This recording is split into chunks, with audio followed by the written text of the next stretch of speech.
Assalamualaikum warahmatullahi wabarakatuh. Salam sejahtera untuk kita semua.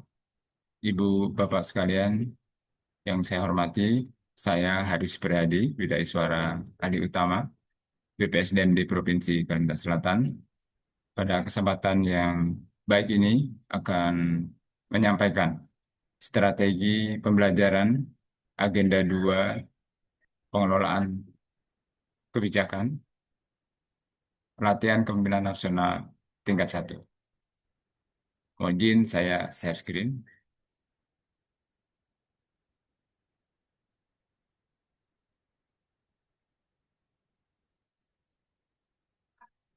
Baik, Bapak Ibu sekalian yang berbahagia, khususnya para widya suara, dalam pelatihan kepemimpinan nasional tingkat 1, ada salah satu agenda yang secara khusus membahas tentang pengelolaan kebijakan, yakni Agenda 2.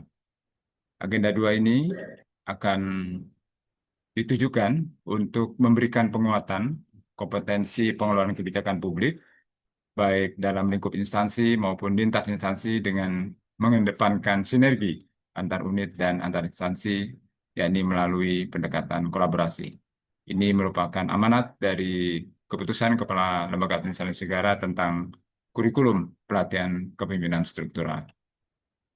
Waktu yang disediakan untuk agenda 2 terbagi ke dalam beberapa fase pembelajaran.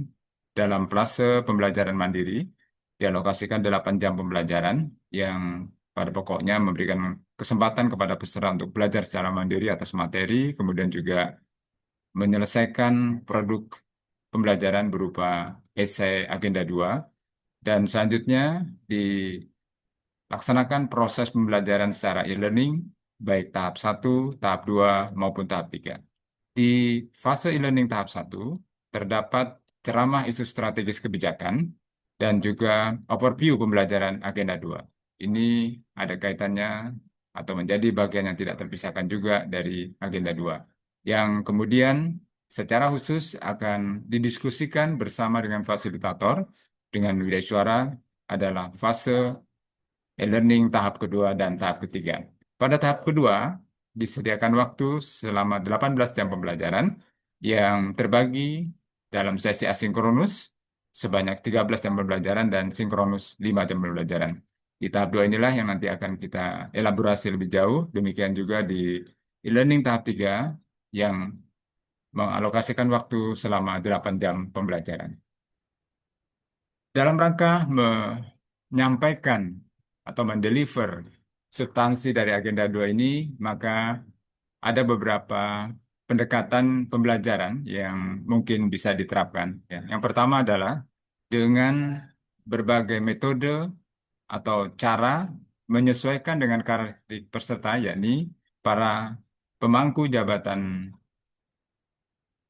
pimpinan tinggi Pratama yang diproyeksikan akan duduk di jabatan tinggi madya, serta ada kemungkinan juga peserta adalah mereka yang sudah duduk pada jabatan tinggi madya atau eselon 1. Oleh karena itu, ini akan mempengaruhi bagaimana proses pembelajaran kita dengan posisi dan pengalaman para peserta, itu akan membantu proses pembelajaran, dan di dalam proses pembelajaran kita juga akan mengaitkan dengan tema penyelenggaraan pelatihan kepemimpinan nasional tingkat 1 ini. Selanjutnya, dalam proses pembelajaran, tentu dalam rangka memberikan kesempatan ruang bagi para peserta mengalami sendiri melalui pendekatan experiential learning, terdapat penugasan-penugasan bagi para peserta dan sebaiknya dilaksanakan dengan kombinasi antara penugasan kelompok dan penugasan individu untuk bisa memperhatikan, mencermati bagaimana eh, sikap dan perilaku, kontribusi, serta kemampuan dari para peserta. Dan terakhir, perlu diperhatikan juga dalam pendekatan pembelajaran ada keterkaitan antar agenda, di mana tentu agenda 2 bukanlah agenda yang berdiri sendiri. Akan ada kaitan yang sangat erat dengan agenda-agenda lainnya, terkhusus dengan agenda 4. Nah, di agenda 4, Bapak Ibu sekalian, kita akan melihat eh, atau menekankan bahwa produk-produk yang akan dihasilkan di akan dapat berupa policy brief, kemudian benchmarking kebijakan, serta proyek perubahan. Esensi yang mereka diskusikan, yang menjadi tugas bagi para peserta adalah terkait dengan kebijakan. Oleh karena itu, agenda 2 pengelolaan kebijakan ini akan sangat berkontribusi dan berkaitan erat dengan agenda 4. Keterkaitan ini akan lebih terasa lagi ya karena para peserta perlu mempraktekkan sehingga akan mendapatkan hands-on experience dalam penyusunan policy brief, melaksanakan benchmarking kebijakan, dan juga penyusunan proyek perubahan yang seluruhannya diharapkan dapat memperkuat kemampuan pengelolaan kebijakan. Bapak sekalian, selanjutnya kita akan coba diskusikan bagaimana pembelajaran akan kita laksanakan melalui eh, rencana pembelajaran yang dalam hal ini eh, pada fase e-learning 2 dan e-learning 3. Pada fase e-learning 2 terdapat alokasi waktu 18 jam pembelajaran yang merupakan kombinasi antara pendekatan sinkronus selama 5 jam pembelajaran dan pembelajaran asinkronus selama 13 jam pembelajaran.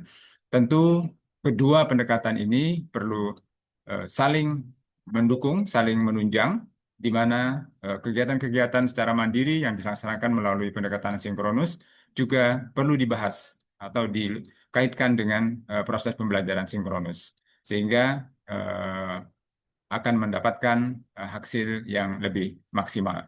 Dan tahapan pembelajarannya tentu diawali dengan pembukaan, pengantar secara umum, termasuk skenario, kesepakatan, komitmen para peserta dalam proses pembelajaran, dilanjutkan dengan secara khusus melakukan pembahasan tentang kerangka manajemen kebijakan publik, kemudian dilanjutkan dengan advokasi dan komunikasi kebijakan yang dilaksanakan sekali lagi melalui pendekatan sinkronus maupun asinkronus dengan pembagian waktu masing-masing, serta terakhir kita membahas isu strategis kebijakan.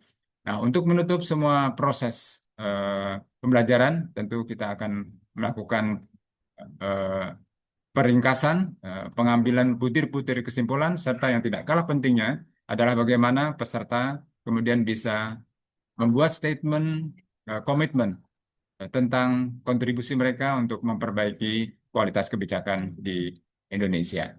Dan di tahap e-learning ketiga, yakni selama 8 jam pembelajaran, peserta tentu perlu eh, memanfaatkan lebih jauh terkait dengan agenda pengelolaan kebijakan ini dengan pada saat diskusi itu memberikan pemikiran-pemikiran, gagasan, sharing, dan juga mendiskusikan atau mengkonsultasikan isu esai yang sudah mereka susun, demikian juga terkait dengan gagasan proyek perubahan. Karena proyek perubahan yang mereka susun adalah proyek perubahan yang akan mendiskusikan, ya, memperbaiki, berkontribusi terkait dengan kualitas kebijakan.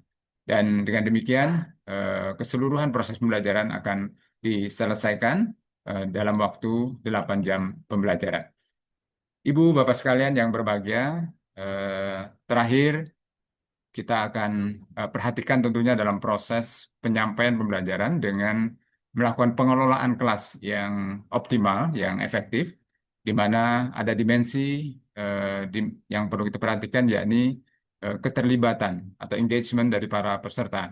Jadi learning engagement diharapkan meliputi baik aspek kognitif, ya, emosi maupun perilaku, khususnya bagaimana keterlibatan mereka dalam aktivitas dalam kelas.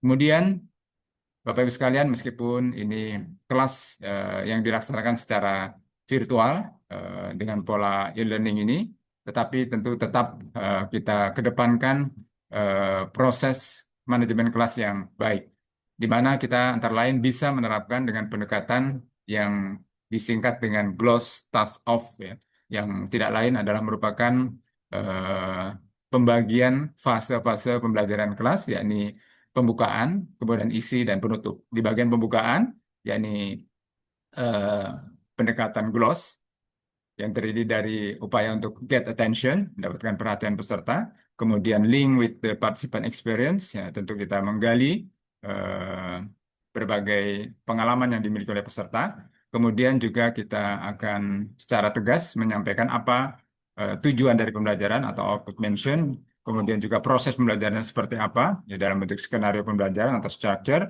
dan juga yang tidak kalah pentingnya bagaimana kita mengajak peserta untuk bisa terlibat dalam proses pembelajaran. Selanjutnya, setelah bagian pembukaan, tentu bagian inti yang sangat penting sekali, yakni dilaksanakan upaya ya untuk mendiskusikan berbagai teori, pendekatan, konsep, model, best practice ya atau kasus sehingga kita akan semakin mendalami ya secara substansi bagaimana pengelolaan kebijakan yang baik, kerangka kebijakan yang baik, kemudian juga bagaimana eh, mengidentifikasi, menangani isu-isu kebijakan. Dan tentu dilengkapi dengan berbagai kegiatan, aktivitas, ya, baik individu maupun kelompok.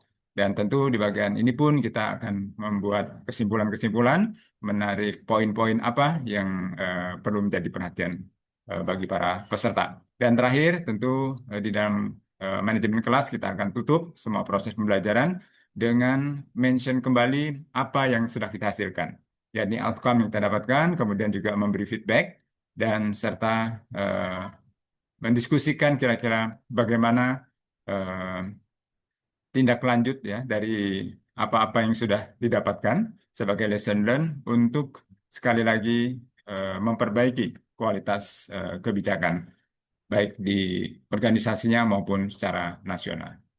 Dan terakhir untuk menutup eh, penjelasan atau sharing terkait dengan strategi belajar ini saya akan mengutip eh, apa yang dikemukakan oleh Donald F. Cater dalam The Transformation of Governance yang menyebutkan bahwa public sector leadership isn't about checking boxes, it's about creating public value. Nah, dengan demikian tentu apa yang kita lakukan dengan cara memperbaiki kebijakan dengan peran kepemimpinan ini harapannya nanti memberikan eh, nilai-nilai, memberikan kemanfaatan-kemanfaatan bagi publik, bagi masyarakat luas.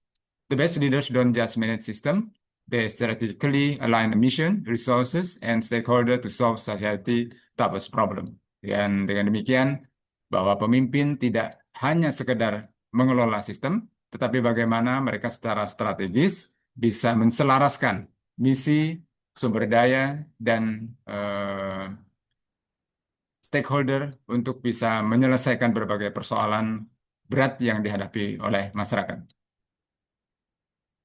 Demikian eh, sedikit sharing dari saya terkait dengan strategi pembelajaran agenda pengelolaan kebijakan, agenda 2 pelatihan kepemimpinan nasional tingkat 1. Terima kasih atas perhatiannya. Wassalamualaikum warahmatullahi wabarakatuh. Salam sejahtera untuk kita semua.